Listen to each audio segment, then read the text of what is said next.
सुन्तली को कोरियन यात्रा। सुन्तली एक उत्साही युवती थी। उसलाई सानैदेखि विदेशी भाषा सिक्ने सौख थियो।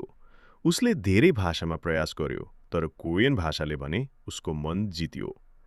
कोरियन ड्रामा र केपअप सुन्दा उसको मनमा एउटा सपना बस्यो, म एक दिन कोरिया नै जानेछु। तर कोरियन भाषा त्यति सजिलो थिएन। पहिलो पटक देख्दा अक्षर नै चित्र जस्तो लाग्थ्यो। उसले सोच्यो, अब म के गरौँ? पहिलो ट्रिक, अक्षरलाई कथासँग जोड्ने। सुन्तलीले एउटा रमाइलो उपाय अपनाइन्। उनले कोरियन अक्षरहरूलाई नेपाली कथासँग मिलाएर सम्झन थालिन्। उदाहरण, उग, ग हेर्दा झुक्किएको क जस्तो लाग्थ्यो। त्यसैले उनले यसलाई कोरियनको क अक्षर भनेर सम्झिइन्। सुल, म हेर्दा बाकस जस्तो लाग्थ्यो। उसले भनिन्, यसभित्र म बसिरहेकी छु, त्यसैले म इजाकल उ।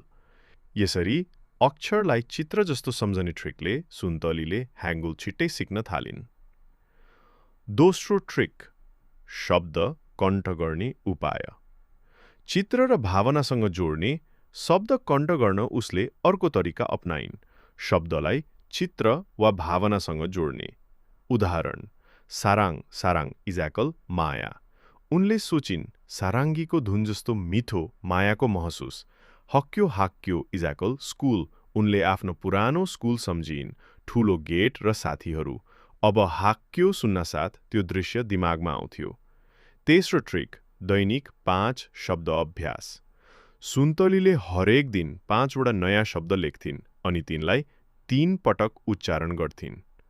बिहान उठ्दा, दिउँसो खाना खाँदा, राति सुत्नु अघि। 3 महिनाभित्र उसले 450 भन्दा बढी शब्द कण्ठ गरिसकेकी थिए।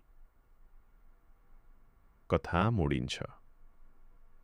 एक दिन उसलाई इपिएस टपिकको खबर आयो। अब परीक्षा खुलिसकेको छ।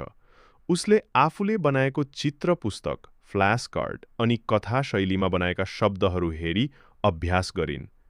परीक्षाको दिन आयो। उसले आत्मविश्वासका साथ उत्तर लेखिन्। नतिजा आयो, पास। सुन्तलीको सपना पूरा भयो। अहिले ऊ कोरियामै छ, अध्ययन गर्दैछ र अरूलाई पनि भाषा सिक्न प्रेरणा दिइरहेकी छ। भाषा सिक्ने सारांश, टिप्स, ट्रिक्स। अक्षरलाई चित्र बडा कथा बनाएर सम्झनु। शब्दलाई भावनात्मक वा दृश्यात्मक रूपमा जोड्ने। दैनिक थोरै शब्द तर नियमित अभ्यास। ड्रामा वाला सङ्गीत हेर्दा सुन्ने शब्द टिपोट गर्ने। मन लाग्यो भने भाषा केवल शब्द होइन, त्यो भावना हो।